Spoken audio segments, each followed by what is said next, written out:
could have settled here in this lonely inn, with only the waves for company, and a boorish husband who slaved all day in turning a potter's wheel at Watchet? And what was the meaning of the emblem set above her doorway, a very unattractive cat sitting in a ruined tree? However, I had not very long to strain my curiosity, for when she found out who I was, and how I held the King's commission, and might be called an officer, her desire to tell me all was more than equal to mine of hearing it. Many and many a day she had longed for some one both skilful and trustworthy, most of all for some one bearing warrant from a court of justice.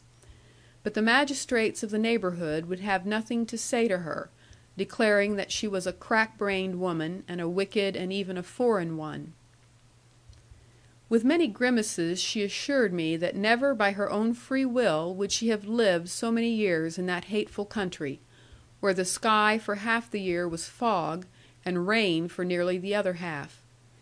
It was so the very night when first her evil fortune brought her there, and so no doubt it would be long after it had killed her.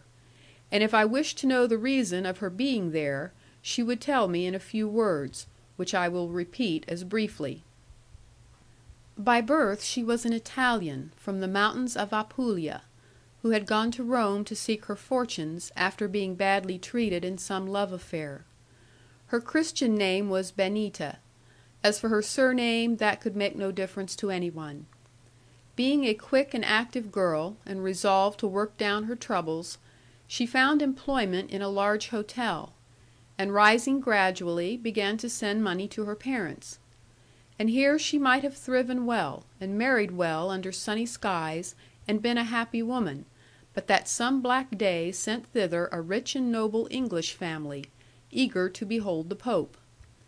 It was not, however, their fervent longing for the Holy Father which had brought them to St. Peter's roof, but rather their own bad luck in making their home too hot to hold them. For although in the main good Catholics, and pleasant receivers of anything, one of their number had given offence by the folly of trying to think for himself. Some bitter feud had been among them, Benita knew not how it was, and the sister of the nobleman who had died quite lately was married to the rival claimant, whom they all detested. It was something about dividing land. Benita knew not what it was. But this Benita did know, that they were all great people, and rich, and very liberal; so that when they offered to take her, to attend to the children, and to speak the language for them, and to comfort the lady, she was only too glad to go, little foreseeing the end of it. Moreover, she loved the children so, from their pretty ways and that, and the things they gave her, and the style of their dresses, that it would have broken her heart almost never to see the dears again. And so, in a very evil hour, she accepted the service of the noble Englishman, and sent her father an old shoe filled to the tongue with money, and trusted herself to fortune. But even before she went, she knew that it could not turn out well, for the laurel leaf which she threw on the fire would not crackle even once, and the horn of the goat came wrong in the twist, and the heel of her foot was shining. This made her sigh at the starting time, and after that what could you hope for? However, at first all things went well. My lord was as gay could be, and never would come inside the carriage, when a decent horse could be got to ride. He would gallop in front at a reckless pace, without a weapon of any kind, delighted with the pure blue air, and throwing his heart around him. Benita had never seen any man so admirable and so childish, as innocent as an infant, and not only contented, but noisily happy with anything. Only other people must share his joy, and the shadow of sorrow scattered it, though it were but the shade of poverty. Here Benita wept a little, and I liked her none the less, and believed her 10 times more, in virtue of a tear or two. And so they travelled through northern Italy, and throughout the south of France, making their way anyhow, sometimes in coaches, sometimes in carts, sometimes upon muleback, sometimes even afoot and weary, but always as happy as could be. The children laughed and grew and throve, especially the young lady, the elder of the two, and Benita began to think that omens must not be relied upon. But suddenly her faith in omens was confirmed forever.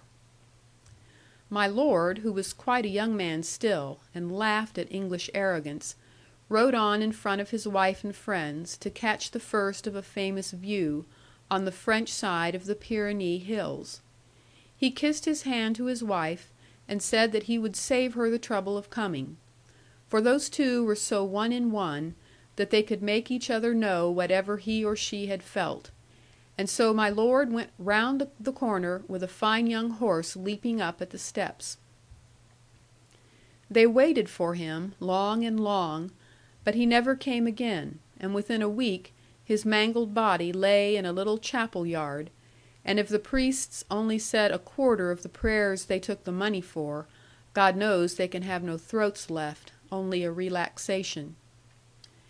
My lady dwelled for 6 months more. It is a melancholy tale, what true tale is not so, scarcely able to believe that all her fright was not a dream.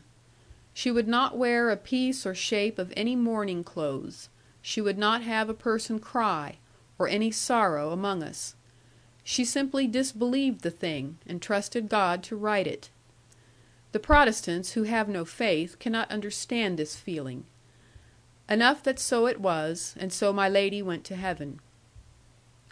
For when the snow came down in autumn on the roots of the Pyrenees, and the chapel yard was white with it, many people told the lady that it was time for her to go. And the strongest plea of all was this, that now she bore another hope of repeating her husband's virtues. So at the end of October, when wolves came down to the farmlands, the little English family went home towards their England. They landed somewhere on the Devonshire coast, 10 or 11 years agone, and stayed some days at Exeter, and set out thence in a hired coach, without any proper attendance, for Watchet, in the north of Somerset. For the lady owned a quiet mansion in the neighbourhood of that town, and her one desire was to find refuge there, and to meet her lord, who was sure to come, she said, when he heard of his new infant. Therefore, with only 2 serving men and 2 maids, including Benita, the party set forth from Exeter, and lay the first night at Bampton. On the following morn they started bravely, with earnest hope of arriving at their journey's end by daylight. But the roads were soft and very deep, and the sloughs were out in places, and the heavy coach broke down in the axle and needed mending at Dulverton. And so they lost 3 hours or more, and would have been wiser to sleep there. But her ladyship would not hear of it. She must be home that night, she said, and her husband would be waiting. How could she keep him waiting now, after such a long, long time? Therefore, although it was afternoon, and the year now come to December, the horses were put to again, and the heavy coach went up the hill, with the lady and her 2 children and Benita sitting inside of it, the other maid and 2 serving men, each man with a great blunderbuss, mounted upon the outside, and upon the horses 3 Exeter postilions. Much had been said at Dulverton, and even back at Bampton, about some great freebooters, to whom all Exmoor owed suit and service, and paid them very punctually. Both the serving men were scared, even over their ale, by this. But the lady only said, "Drive on. I know a little of highwaymen. They never rob a lady." Through the fog and through the muck the coach went on, as best it might. Sometimes foundered in a slough, with half of the horses splashing it, and sometimes knuckled up on a bank, and straining across the middle, while all the horses kicked at it. However, they went on till dark as well as might be expected. But when they came, all thanking God, to the pitch and slope of the sea bank, leading on towards Watchet town, and where my horse had shied so, there the little boy jumped up and clapped his hands at the water, and there, as Benita said, they met their fate, and could not fly it. Although it was past the dusk of day, the silver light from the sea flowed in, and showed the cliffs, and the grey sand line, and the drifts of wreck and rackweed. It showed them also a troop of horsemen, waiting under a rock hard by, and ready to dash upon them.